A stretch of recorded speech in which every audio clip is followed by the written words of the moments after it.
Raider Nation. Thank you for joining us on the Only Nation podcast, brought to you by the Raider Ramble and sponsored by Chucky's Thugs.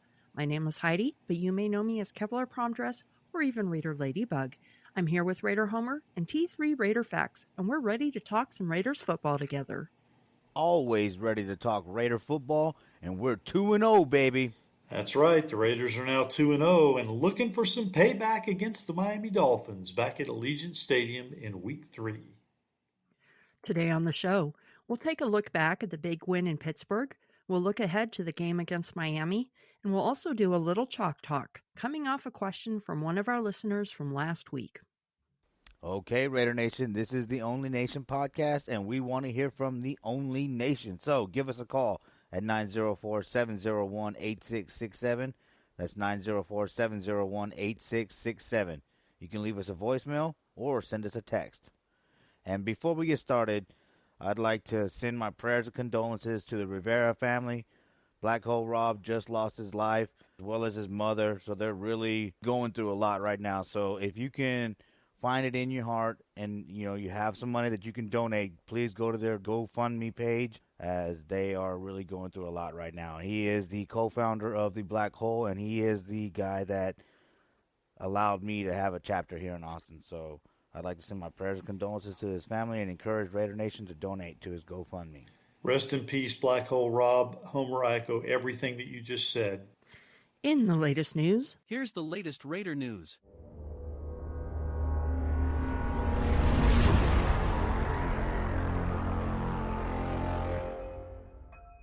on Sunday in Pittsburgh, several players were missing, and there were a couple of new injuries, but the Las Vegas Raiders battled their way to a pretty convincing 26-17 victory over the Steelers.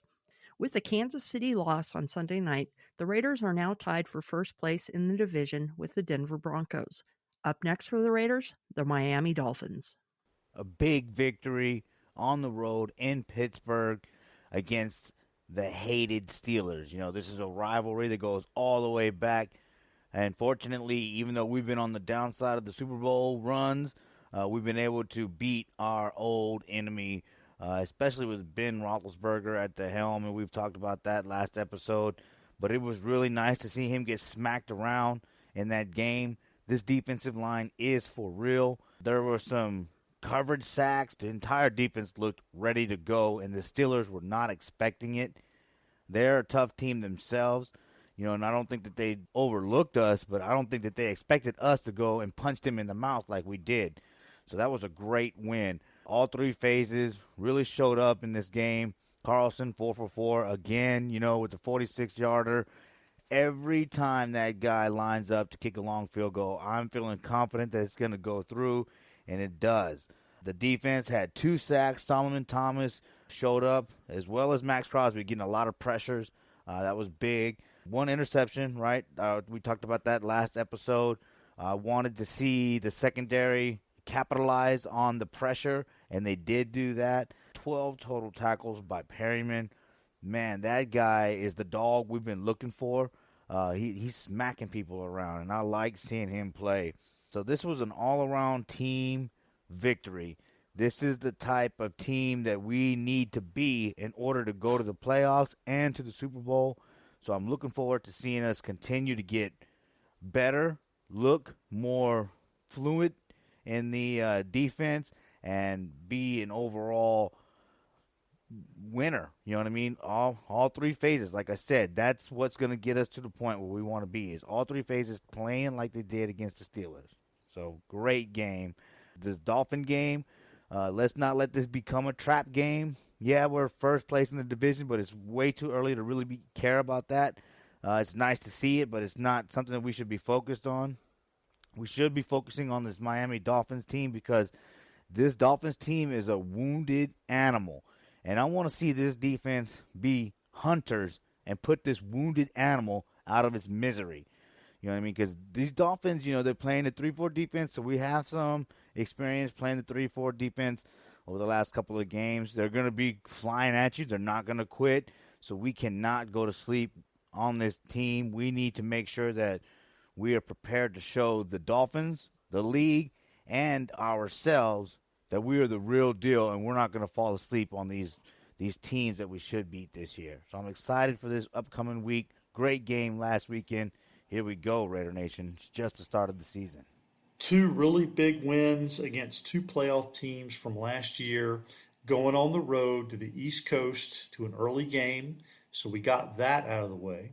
We got Big Ben and the Steelers out of the way, and a lot of people were saying that that was going to be a loss for the Raiders coming out. So once again, kudos to the defense for pulling it together and pretty much having a command performance throughout most of the game. So I think they did everything they needed to on defense. They did quite enough on offense, despite the fact that the Steelers shut down Darren Waller. But again, a good overall game. All three aspects, offense, defense, and home, as you mentioned, special teams. So a really big victory for the Raiders last week. Missing from game action on Sunday were Josh Jacobs, linebacker Nick Kwiatkowski, guard Richie Incognito, as well as safety Roderick Teamer, tight end Nick Bowers, and recent acquisitions Damian Square and Jordan Simmons. Alex Leatherwood left with an injury during the Steelers game, and backup quarterback Marcus Mariota has now been put on injured reserve. Yeah, a lot of injuries here for the Raiders here coming into week 3, and I'll tell you what, they really pulled together. Credit to Tom Cable for getting that offensive line together and bringing in pieces that played pretty well. There were some rough spots, but played pretty well. And credit to Peyton Barber for coming in and getting some good, tough yardage in place of Josh Jacobs. So we've got some pieces in there that are stepping up and making their will be known and bringing it all together. This team really, I think, is really finding its identity as a winning organization. We started out 2-0 last year and ran into some problems, but as we've mentioned many times before, this just feels different. It absolutely feels different. We were able to get off the field last week. Even with all these injuries, we were still able to get off the field. At the end of the fourth quarter, we were able to pick up the first downs we needed to seal the deal. Yeah, Tom Cable, coaching up Illuminor, coaching up Parker, having these guys ready. I mean, the line was decimated after the first game, and Coach Cable steps right in. Leatherwood practiced a little bit today. We're recording on Wednesday, so I'm excited to see that. Of course, we did sign the new tackle.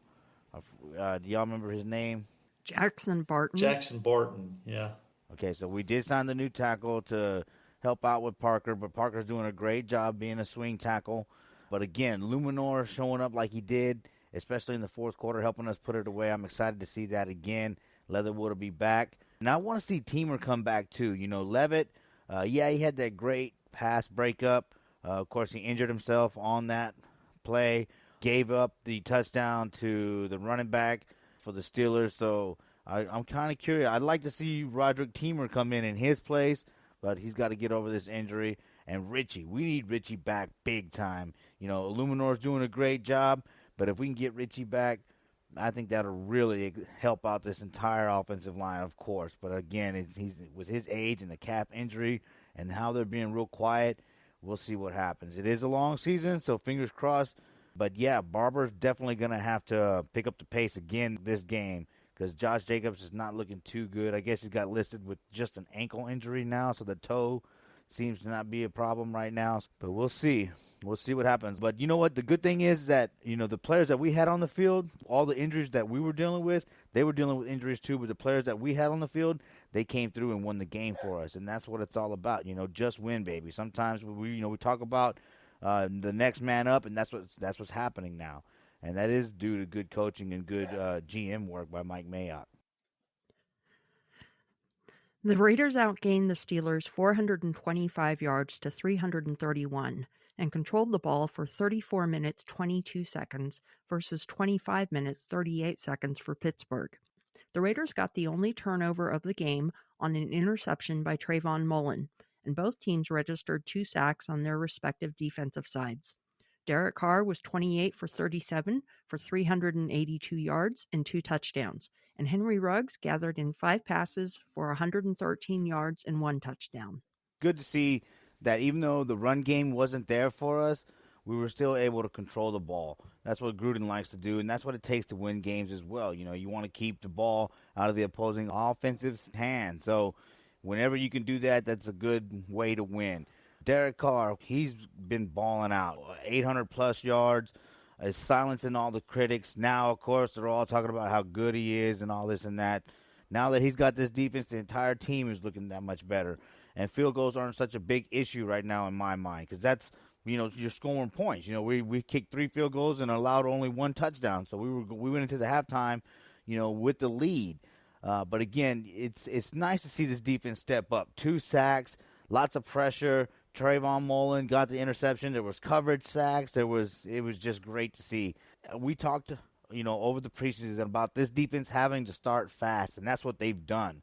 In this game coming up versus the Dolphins, this can be the moment that they can prove to everybody that they are the real deal. You can't let this team come in with the backup quarterback just kind of go ham on you. You got to show up and be a professional defense and be professional players and play smart and be aware and take this game and go 3-0 because this defense, man, it's the kind of defense that can lead us to a Super Bowl in my mind, especially with Derek Carr playing lights out like he is. The thing I really liked was Pittsburgh concentrated and focused on shutting down Darren Waller, and they did a good job of that. But Carr had enough confidence in going to Henry Ruggs that he finally was able to make some connections.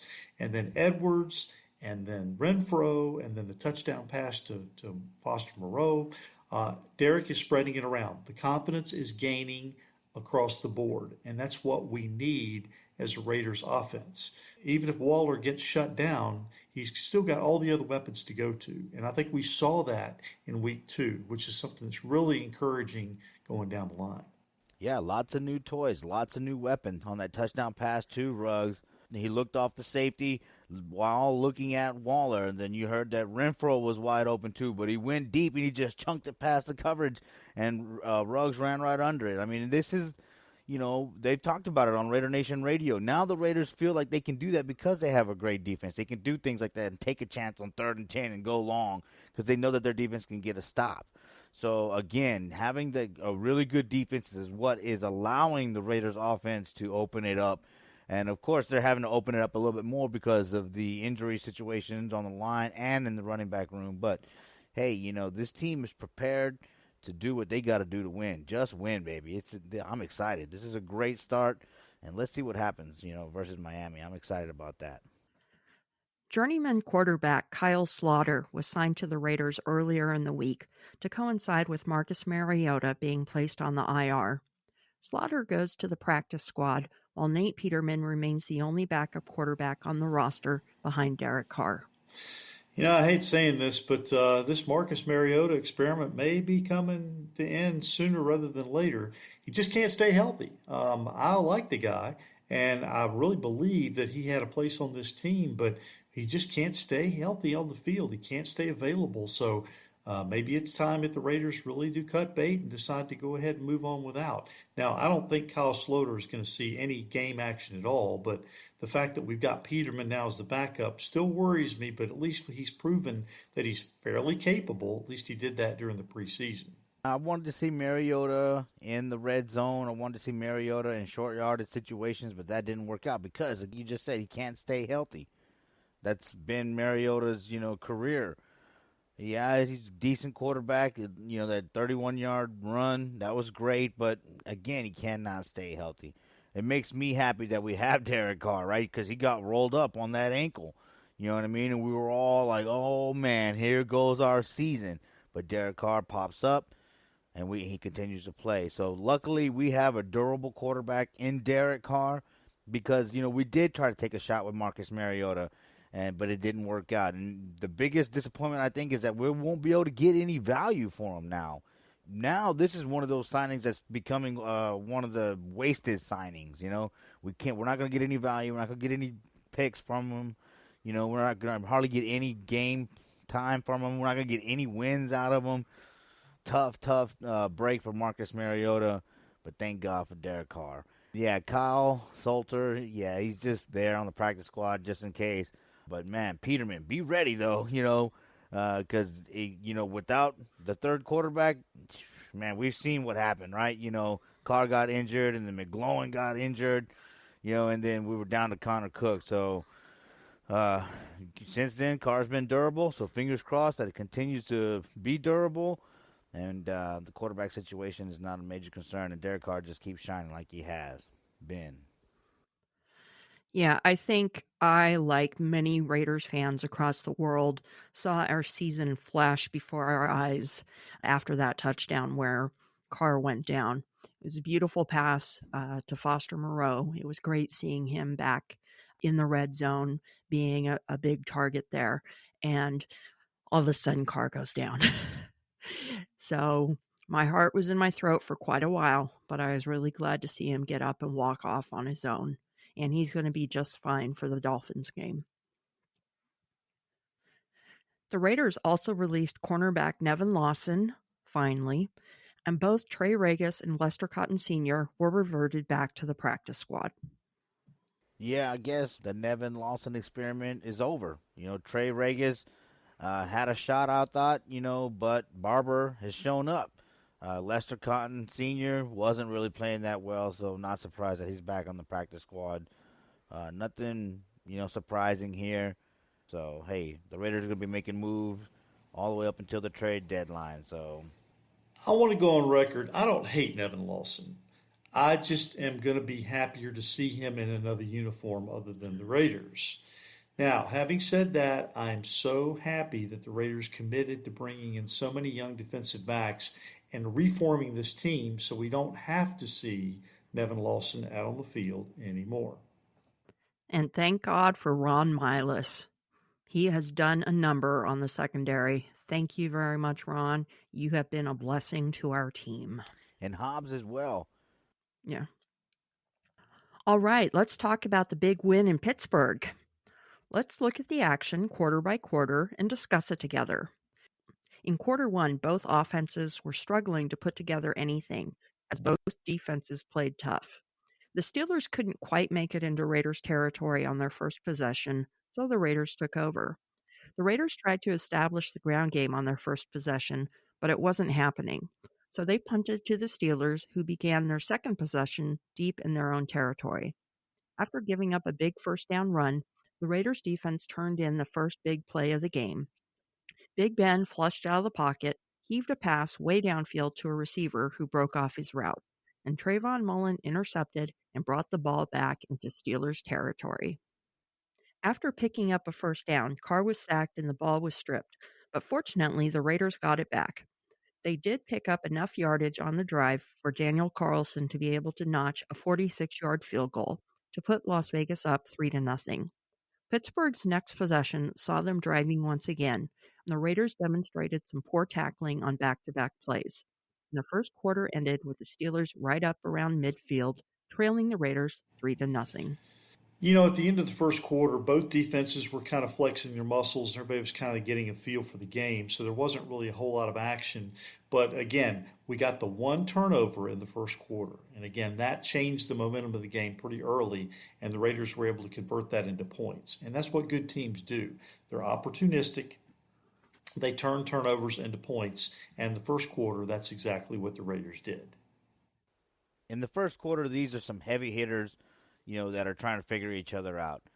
The Raiders, have a great play caller in John Gruden, and the Steelers have a great play caller in their coach. So it's not surprising that these teams were really battling it out. Trayvon Mullen got that first interception, which put us in field goal range, basically. And, that's what I think is the most important thing is that when your defense comes up with interceptions and puts you on a short field, you're going to get those points, especially with a kicker like Daniel Carlson. So those are the type of plays that will change this entire season for us, and put us in the playoffs and give us the confidence that we need to win in the playoffs. Beginning the second quarter, Casey Hayward had a big pass breakup and Roethlisberger was under heavy pressure, and the Steelers were unable to generate any points. When the Raiders got the ball back, Carr was flushed out of the pocket and then got rocked by a helmet-to-helmet shot by one of the Steelers linebackers, and the flags came out. Fortunately, Carr was not hurt. The drive continued with a nifty catch and run by Hunter Renfrow, which got the ball into the red zone.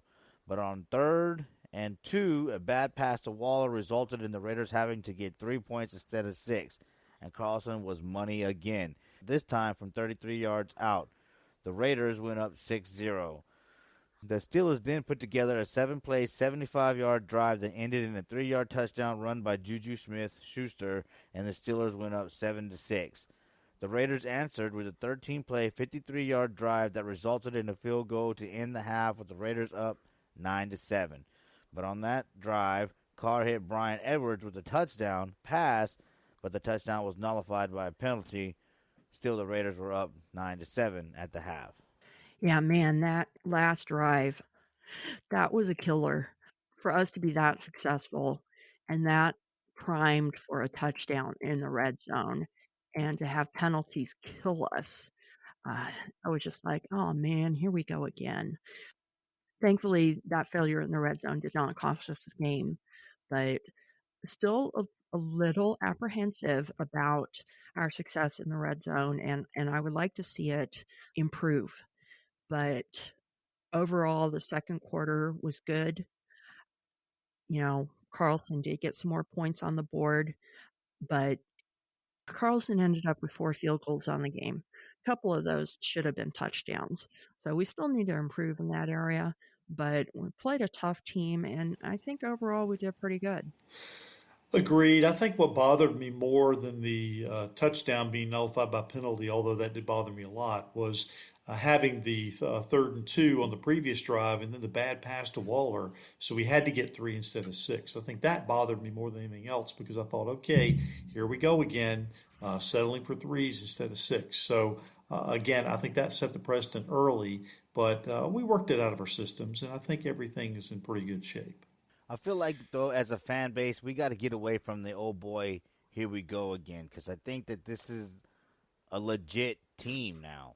You know what I mean? Again, yeah, we want to see everybody score touchdowns on every possession. Everybody wants to see that, but that's not going to happen. I just feel like this team has proven that they are legit, right? These are 2 playoff teams that have been perennial playoff teams that have great coaches, and we beat them, convincingly. You know what I mean? You could say the Monday night game that was kind of lucky, but no, I mean we were in that game the whole game, except for maybe the first quarter. When we were down 14-0 or whatever, but we were in the game from that point on. So I feel like this team will improve when it comes to touchdowns. But again, if John Gruden's going to take the points, sometimes you got to take the points. And this is still one of those games where any points are good points, because you knew that this team is going to be able to score, but you knew that our defense was playing well. So it is what it is. But it's a winning team, and I think that we're going to continue to win. So picking up the action in the 3rd quarter, Carr got Willie Snead into the action with a nice gainer, but the first drive of the second half resulted in nothing. Now, on the Steelers' first second half possession, the Raiders got a sack and the defense held. When Carr got the ball back, he mixed passes up to Edwards and Kenyon Drake, and then after a sack by Melvin Ingram, Carr delivered on a big strike and an even bigger catch by Hunter Renfrow. Henry Ruggs then gathered in a pass across the middle and weaved his way into the red zone. From there, Carr lofted a touchdown pass to Foster Moreau near the back corner of the end zone, and the Raiders were up 16-7. Big Ben got the ball back, went back to the passing game, but wasn't able to get beyond midfield. The ensuing Steelers punt pinned the Raiders all the way back at their own 3-yard line, but Carr started to moving the Raiders down the field as quarter number 3 ended, still nursing a 16-7 lead. This quarter, I think, shows why you be patient with the team. We all want to score touchdowns, but, you take the points, you continue to make the adjustments, and then 3rd quarter, we made those adjustments, and we got into the red zone. That was a great pass, even though Carr got rolled up on and there was no flag. Foster Moreau did a great job of, not giving away the fact that the ball was coming to him. And this is when I really started to feel like, this is our game. Of course, anything can happen, but I really started to feel like in this quarter, this is our game. Because this team was getting off the field. This offense was doing what they had to do to stay on the field. Renfrow, man, I'm telling you, that guy is something special. The play that he made when he jumped up, I mean, man, I love seeing that guy play as well as he does. And Ruggs shows up again in the second half. This is a dangerous team right now, and they've been showing it. Again, though, it's going to take a little bit of time because you're playing professionals on the other side of the ball, so you got to punch, jab, cross, figure it out, and that's what they did. And in the second half, they started to take off and pull away from the Steelers. So, I'm really excited. I keep saying that, but damn, I'm really excited to see what this team can do throughout the season because I do not think we're going to have that second half meltdown like we have in the previous seasons. I think that this team is too talented for that, and they've continued to show up week by week so far. Yeah, this quarter was really nice. It was good to see Carr mixing up the receivers, spreading the ball around. Waller was pretty much taken out of the game in the first half, and he didn't make a big contribution in the second half. But that's okay because, if he's being double or triple teamed, that means other receivers are open. And Carr did a great job of looking around and finding those other receivers and really opening it up. It was good to see. I knew he had it in him. And I was glad to see him actually do it. So, quarter number 3 was like, okay, this is where we're at. We're getting there. Did you really go to the I knew he had it in him? We don't have time to argue. My computer's not fast enough to be able to process an argument this week, Homer. But that sucks that people get to say that now. It's like, oh, I knew he had it in him. But okay. I'd love to argue with you about it, but I can't. The fourth quarter saw the Raiders moving the ball, but they couldn't get any points off the drive that started way back near their own goal line. When the Steelers got the ball, there was still a little more than 12 minutes left in regulation, and they were down by 9. Ben then arched a ball to Chase Claypool, who was being defended by Damon Arnett. Claypool caught the pass and then got up, because he was untouched by Arnett, and picked up additional yardage. That big play helped set up a swing pass to rookie Najee Harris, who took the ball in for a touchdown. With the extra point, the Steelers had closed it to 2 with plenty of time left. Carr answered with a 61-yard touchdown bomb to Henry Ruggs, and the Raiders were back up by 9. After a couple more possessions, the Steelers marched down the field, but were unable to get into the end zone. A 56-yard field goal with 3:44 left closed the gap to 23-17.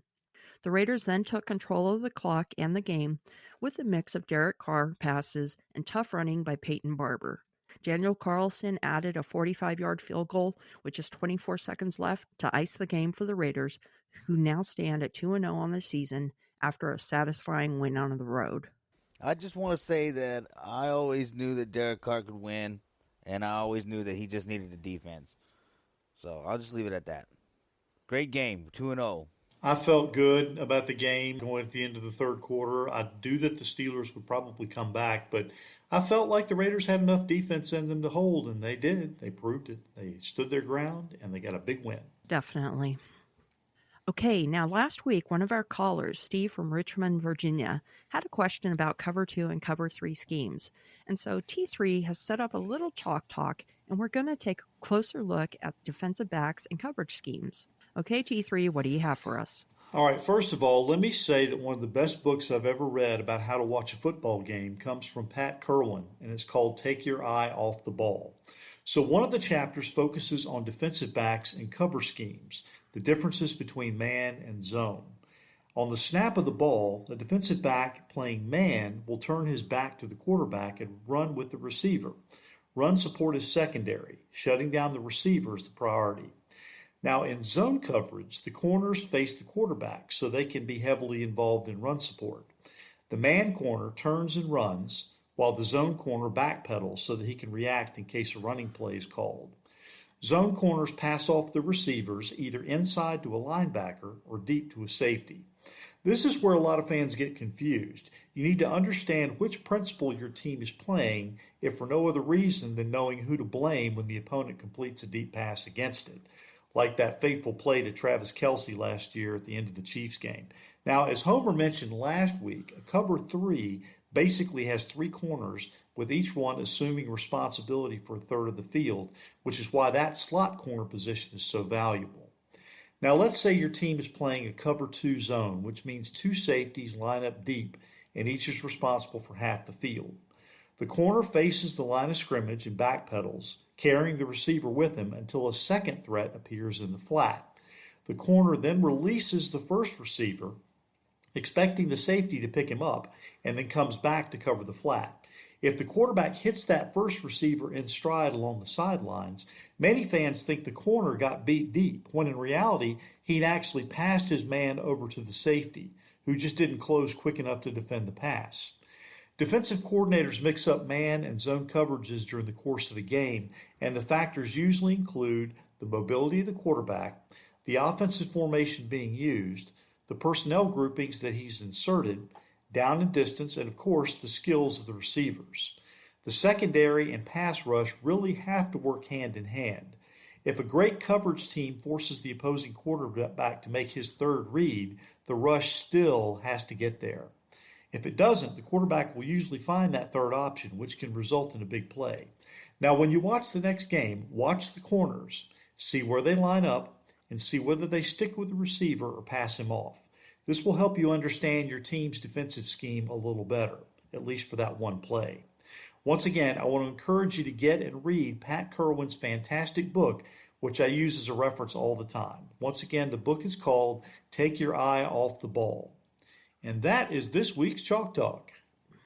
Now let's turn the page and focus on the next opponent, the Miami Dolphins. We're each going to give a key to victory and a score prediction for the game. Homer, you go first. I've talked a little bit about the fact that there was coverage sacks, and I think that that's going to be the major key right now. These defensive backs that we have, you can't have blown coverages.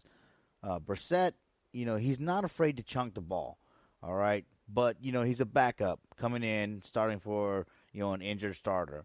So I don't want to see us have blown coverages and negate the pass rush, because I think that the Dolphins, they're going to do everything they can to negate our pass rush. So, our defensive backs have to be where they need to be so that our pass rush can get to the quarterback.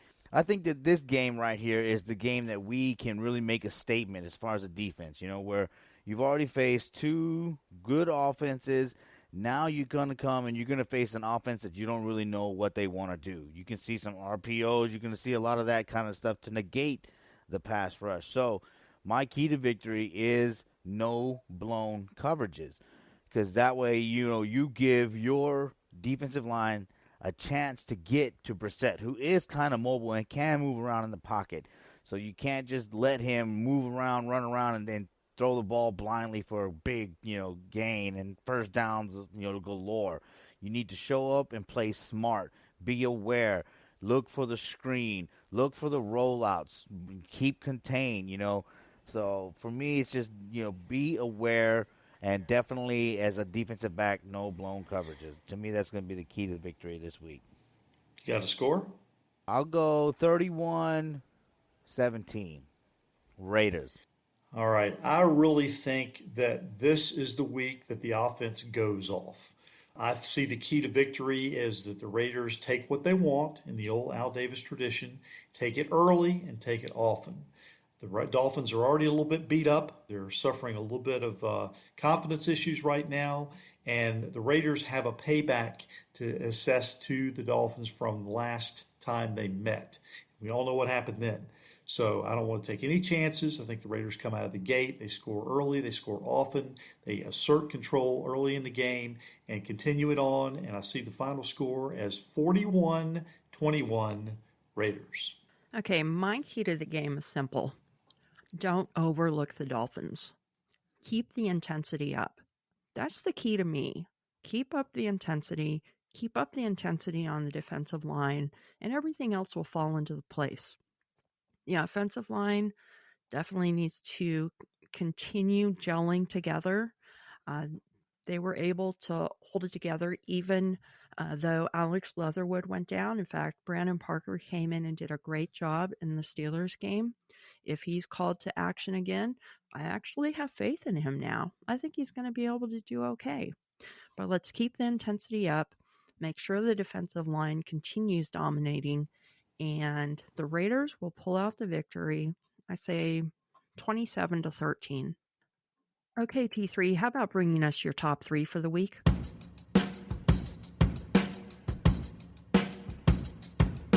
T3's top three. All right, here is this week's top three. Number one, I'm starting to get a little worried about Josh Jacobs. He didn't play in the preseason and went down to injury after just one game. Backs in the NFL have always had durability issues, and I'm hoping that this season doesn't result in Josh not having that fifth year option picked up.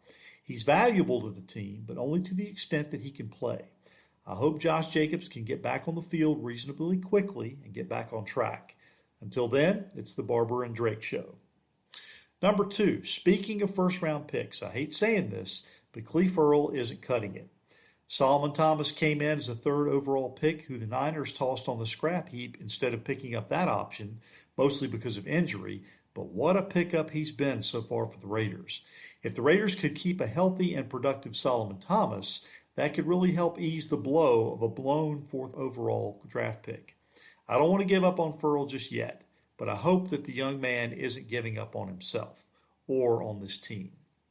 And number three, I can't say enough good things about Hunter Renfrow. After being targeted by at least two Ravens defensive players in week one, I was prepared to use Homer's hammer on last week's show. The young man just continues to show up and make big catches. Homer said it last week. He is turning into the next great Raiders receiver. I can't think of a team that has two better fifth round picks who've turned into starters. Renfrow is one, and of course, Nate Hobbs would be the other, though it's still early for that young man. But all signs are good so far. And that is this week's top three. Thank you, T3. I'm not really worried about Josh Jacobs yet. I think it's apparent he's going to have durability issues, and he has had durability issues. That's why we did shell out the big contract for Kenyon Drake, because we knew we would need a 1-2 punch, and he's going to provide that for us. He hasn't been that effective on the ground yet, but what he brings to being able to catch out of the backfield is phenomenal.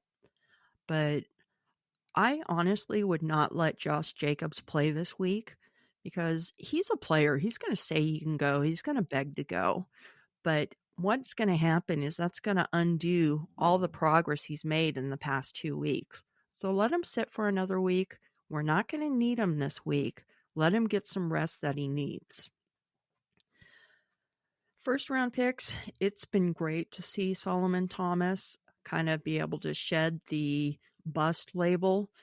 It's really early in his Raiders career, but he did have an excellent game against the Steelers. When Gerald McCoy went down, Thomas just kind of stepped in and filled that void really well. Cleveland Farrell, gosh, I really like the guy. I really liked the pick when it was made. I do confess that. But we've been using him as a defensive tackle, and that's where he seems most suited. He's just not that, pass rushing defensive end. He's a good run stopping defensive tackle, but that seems to be, the core of his strength. I have already said several times I don't see them picking up his fifth year option, and I still don't see it. He's kind of fallen out of favor with the team, and it's sad. It's not his fault he was picked that high. Unfortunately, he's not living up to a fourth overall pick, and I think that might be his doom uh, for the Raiders. So I don't see him being a Raider for much longer. But but but Hunter Renfrow, he is a beast. No, he doesn't look like an athlete, but man, he is an excellent receiver. Mr. Hands, they call him third in Renfrow for a reason. It's great to see these players that we've picked up in the later rounds. Hunter Renfrow, Nate Hobbs, Max Crosby in the fourth round.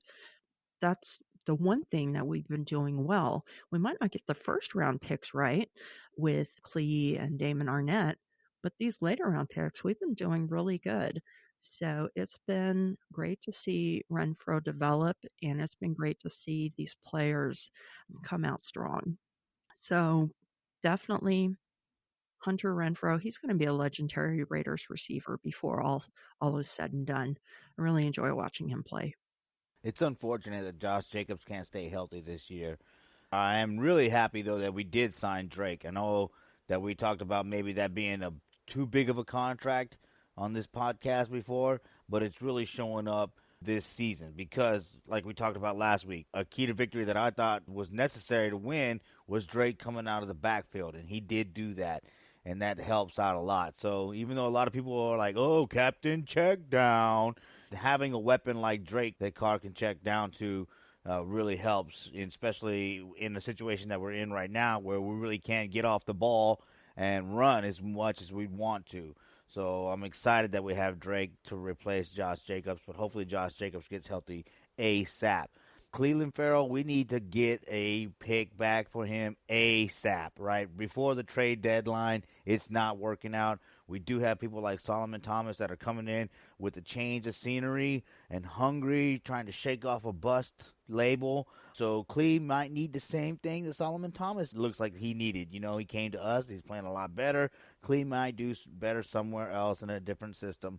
So let's get some value back for him. We lost out on the value from Mariota, I believe. Let's get some value back for Cleve Farrell. Yeah, we've been doing good in the later rounds, you know, and I still think that we've been doing good in the first rounds. You know, Colton Miller, of course, that was a Reggie pick, but he was a first rounder. Jacobs was in the first round. We just talked about him being injured. We need him back, so he's playing well. Abram is turning, now that he's being used where he needs to be. He's a first rounder. He's playing a lot better.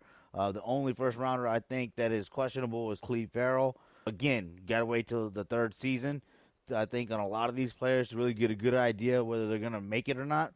And then again, they might just go and need to go somewhere else and make it. But, Hunter Renfrow, man, that guy, I definitely want to buy one of his jerseys if he re-signs. I think with Renfrow and Waller, if we get those guys to re-sign with Derek Carr as well, this team is going to be good for the next, for the remainder of John Gruden's contract on offense. Those three guys right there are the big three in my mind. Running backs, we have the issue with Josh Jacobs' health. So I think that, it's more important right now to have Renfrow, Waller, and Derek Carr all stay Raiders for the next 6 years. So I'm excited about Renfrow. That guy is something special. I think in his first year when he made a catch that was behind him and he spun around and landed face first into the turf. I believe it was when we played Detroit. I said that guy is the real deal. And now he's showing great footwork, right? The Monday Night Live or the Monday Night Football tight wire catch and run. Last week on 3rd and 10, he jumped up and caught a great pass after he head faked the defender to pull up. The guy has everything you want in a wide receiver. And, of course, he doesn't have all the numbers like an Amari Cooper, but Amari Cooper, different wide receiver. Not always clutch on third down. Renfrow is third and Renfrow for a reason. You feel confident that you can get that first down if he's wide open. And now we talked about the Ruggs touchdown. Now we got the guy underneath that was wide open to get the first down. We got the decoy in Waller, and we got the guy going over the top. Derek Carr has a lot he can do, and it does really start with looking off to the free safety by looking at Waller for Ruggs to get over the top, and then always having the safety blanket in Renfrow. This is a great roster. Mike Mayock has done a great job of putting this roster together. Last year, I thought that the depth helped us get to the 6-win mark, but then there was just too many injuries to overcome. So hopefully this year we don't face that. It looks kind of scary right now, but we do got Morrow coming back. We don't know the full story on Richie Incognito. Illuminor's playing well, so we'll see. But definitely an exciting time of the season. All right, give us a call at 904-701-8667. Leave a voicemail or text message at that number or send in a message via social media and we'll share your thoughts. And we'd like to thank Raider Steve for calling in that Chalk Talk question again. That was a great little lesson from T3. And if you enjoy lessons by T3, check out the Raider Roots podcast. Just released another episode. It is based on the Oakland Raiders in 1968. And of course, our big sisters, Ladies of Darkness, they've released another episode. So check those out Check all of us out, the Only Nation podcast, the Raider Roots podcast, and Ladies of Darkness. We're coming at you with weekly episodes to keep you updated on the Raiders. In T3, I think it's time to find out what Homer does or doesn't know.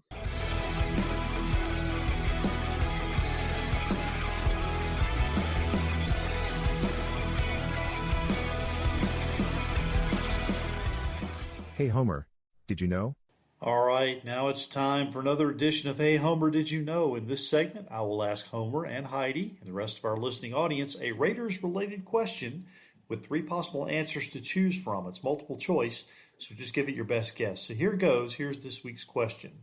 Now, with the Raiders playing the Dolphins this week, I couldn't help but think back to that memorable home playoff win in 1974 in the game known now as the Sea of Hands game.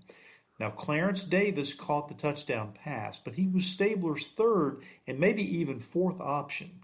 Here's the question. Who was Stabler's original intended receiver on that now legendary play? Was it A, Cliff Branch, B, Fred Biletnikoff, or C, Marv Hubbard? Homer, what do you think? Man, such a great play. And then, of course, the parody song from Raiderhead, Sea of Fans. Such a great history with Raider-Dolphin rivalry.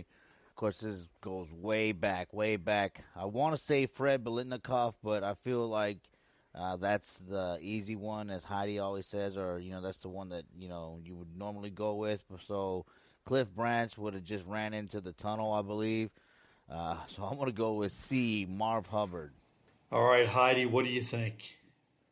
And I'm going to go with the obvious one. I'm going to go with B, Fred Biletnikoff. Homer, you were overthinking it a little bit. When you look at the tape, you'll see that Fred Biletnikoff is lined up on the right-hand side, and as soon as the ball is snapped, that's where Stabler was going. He was going for that pylon and going for a good old reliable number 25 to get that touchdown right there at the sticks. So the answer is B, Fred Biletnikoff. So Heidi, you were correct, and that is this week's version of Hey Homer, Did You Know? Woohoo! Let's just change this to, hey, Homer, can you guess the answer? You did great, Homer. I was just inspired to pick Freddie B because of our discussion about Hunter Renfrow. Homer, almost have to give that one to you. You had guessed the right answer. You just outguessed yourself. No. Don't feel bad. Don't feel bad. I'm terrible at this game. It is what it is.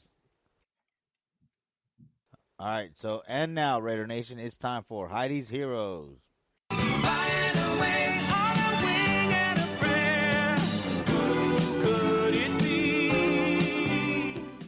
All right, this week's hero is someone who I hadn't thought of before, and it's someone who I wish I wouldn't have thought of this week.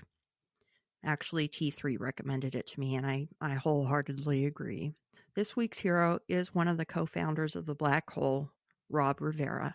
He passed away earlier this week from COVID-19 complications. He helped found the Black Hole in 1995, and he began attending the Raiders games with 18 other members in 1996. The Black Hole was located in sections 104 to 107 of the Oakland Coliseum's southern end zone. But since the team's 2020 move to Las Vegas, it is now residing in Allegiant Stadium's southern end zone. Fans in the Black Hole are known for their menacing costumes and rowdy behavior.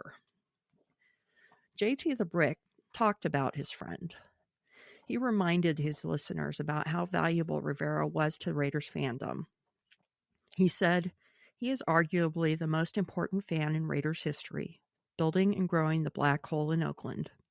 There's a lot of guys who put on a costume, and no slight to them, but he was so proud of the Black Hole. He lived it." Rivera drew inspiration for the Black Hole from watching the Cleveland Browns Dog Pound fan section on TV in the 90s. But in 2019, he told ESPN that he wanted to do the Cleveland Browns Dog Pound, and he wanted to do it on rabies. I can't think of a better description of the Black Hole. The Black Hole has since gone global, and There are chapters of the black hole that can be found everywhere from Australia to Germany to Mexico. JT also said, the sad thing is he never got a chance to come to Vegas to see a game. He had plans to come out later this season and sit in my seats, but he passed away. Can't think of a better person to remember as our hero. You are definitely my hero this week, and thank you for all your contributions to the Raiders and Raiders fandom. My condolences go out to your family and friends on your untimely passing. You are a great man, and you're definitely a hero. And just to echo that, Rob is not only Heidi's hero for this week, but I want to say Black Hole Rob is the hero not just for this week, but for the entire year. And I hope that everybody remembers that he named the black hole. And the black hole, if you know your cosmic history, is a vortex that sucks everything into it. And that's exactly what the black hole did. It brought everybody in, brought everybody together, and made them as one. And even as they came together as one nation within the end zone, things just got bigger and bigger and became global. And now the black hole is known worldwide. So, Black Hole Rob, my hat's off to you. My hands over my heart. You're a hero. You always will be a hero. And you will always be a Raider. I had the pleasure of speaking to Rob when I interviewed to get my chapter here in Austin, Texas.